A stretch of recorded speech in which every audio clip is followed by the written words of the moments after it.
on the battlefield in ចរចាពីរបៀបយោធាដូច្នេះលោកក៏សូមស្នើដល់ប្រជាពលរដ្ឋទាំងអស់គ្នាក៏ដូចជាកងវីរៈទ័ពទាំងអស់គ្នាឲ្យជឿជាក់ទៅសាសវិធីរបស់លោកដើម្បីផ្ដល់នាំមកនៅសន្តិភាពជូនដល់ប្រជាជនពលរដ្ឋប្រចាំរាជាណាចក្រកម្ពុជាហើយក៏ដូចជាការគោរពបាត់ឈប់បាញ់គ្នាដែលបានចេញ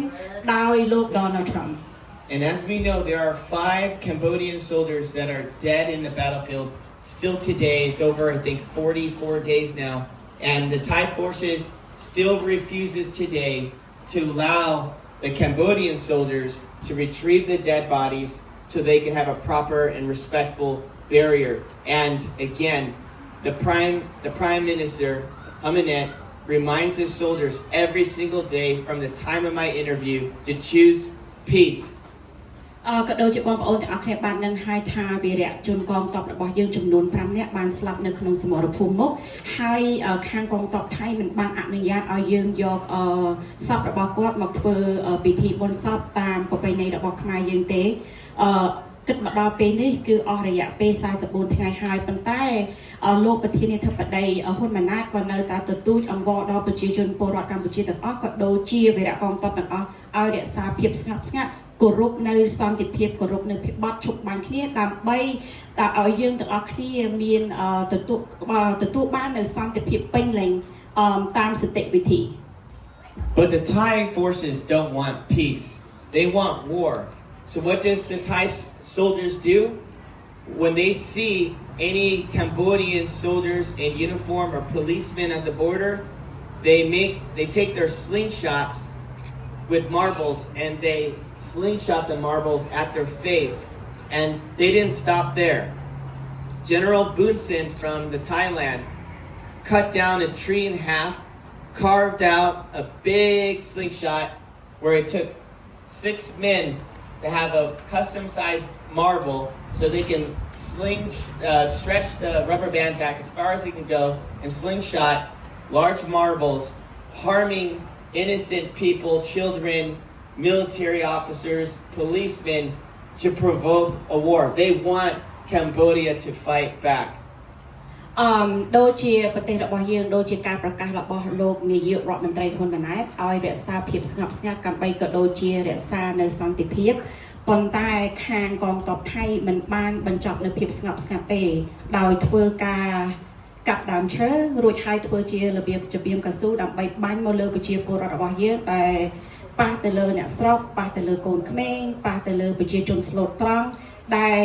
ជាការមួយដែលរំលោភនៅភាពអត់ឈប់បាញ់គ្នាដែលលោក Donald Trump ក៏ដូចជានាយករដ្ឋមន្ត្រីហ៊ុនម៉ាណែតយើងបានសូមឲ្យប្រជាពលរដ្ឋក៏ដូចជាប្រជាជនខ្មែរយើងរក្សានូវភាពស្ងប់ស្ងាត់ And even then the Thai comedian, as you all heard in recent news, wants to bring 20 tons of human waste, poop and pee, and dump it on the border, stealing the land from the Cambodian people because, again, Thailand wants war, Cambodia wants peace. ក៏ដូចជាយើងបានដឹងទាំងអស់គ្នាមកហើយថាខាងកងទ័ពថៃបានចង់យកលាមកចំនួន20ឡានឬក៏ដូចជាច្រើនយកមកបាញ់នៅខាងព្រំដែនរបស់យើងក៏ដូចជាចាក់ដូចបងប្អូនរបស់គ្នាបានស្ដាប់នៅព័ត៌មានហើយដូចចាក់នៅព្រំដែនរបស់យើងដើម្បីចង់ឈ្លានពាន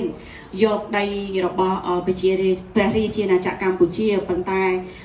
ខាងប្រទេសខ្មែរយើងគឺចង់បានសន្តិភាពប៉ុន្តែខាងថៃគឺគាត់ចង់ធ្វើសង្គ្រាមគាត់មិនបានបញ្ឈប់ការចង់ធ្វើសង្គ្រាមទេប្រជាជនខ្មែរគឺចង់បានតែសន្តិភាពប៉ុន្តែខាងប្រជាជនថៃគឺចង់បានការឈ្លានពាននិងការធ្វើសង្គ្រាម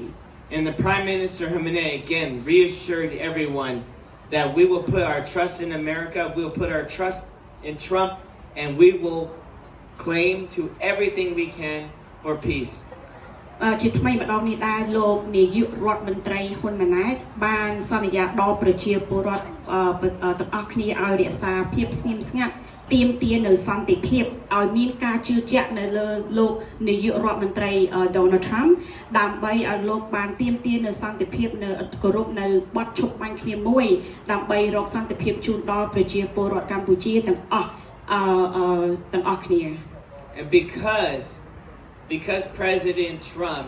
was able to stop a deadly war in 5 days, it was the Prime Minister, along with the senior ranking monk from Cambodia, that nominated Trump for the Nobel Peace Prize. ចាដោយសារតែការលោកនាយករដ្ឋមន្ត្រី President Donald Trump ហ្នឹងគាត់បានធ្វើឲ្យមានការចេញនៅបទឈប់បាញ់គ្នាក្នុងរយៈពេល5ថ្ងៃដូច្នេះក៏ដូចជាគណៈសង្ឃក៏ដូចជាប្រជាពលរដ្ឋខ្មែរក៏ដូចជានាយករដ្ឋមន្ត្រីក៏ដូចជាប្រជាពលរដ្ឋខ្មែរនៅបរិយាណាចក្រកម្ពុជាហ្នឹងបាន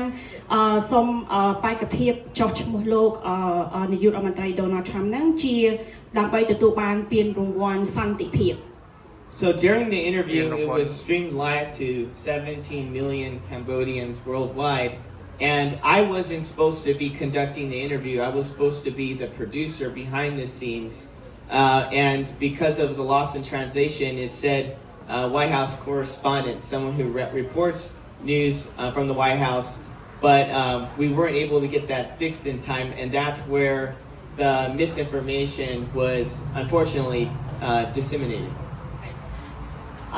ក៏ដូចជាយើងបានដឹងថាព័ត៌មាននៅស្រុកខ្មែរដែលយើងបានចេញមកហ្នឹងដូចជាយើងមិនអាចចេញមកតាម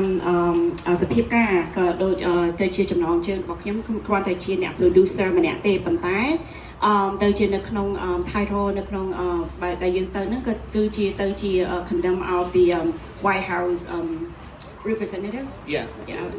ទៅជាតំណាងឲ្យខាង White House នៅសហរដ្ឋអាមេរិកប៉ុន្តែវាមិនបានកែប្រែទាន់សភាពការប៉ុន្តែពេលនេះ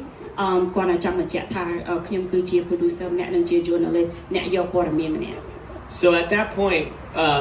immediately we got in a convoy to the border. It took 6 hours to get to the border where I went where I reported the news from the live stream. បន្ទាប់ពីការចំណងជើងឬក៏ job title របស់ខ្ញុំហ្នឹងវាមិនបានច្បាស់លាស់ដូច្នេះហើយខ្ញុំបានទៅ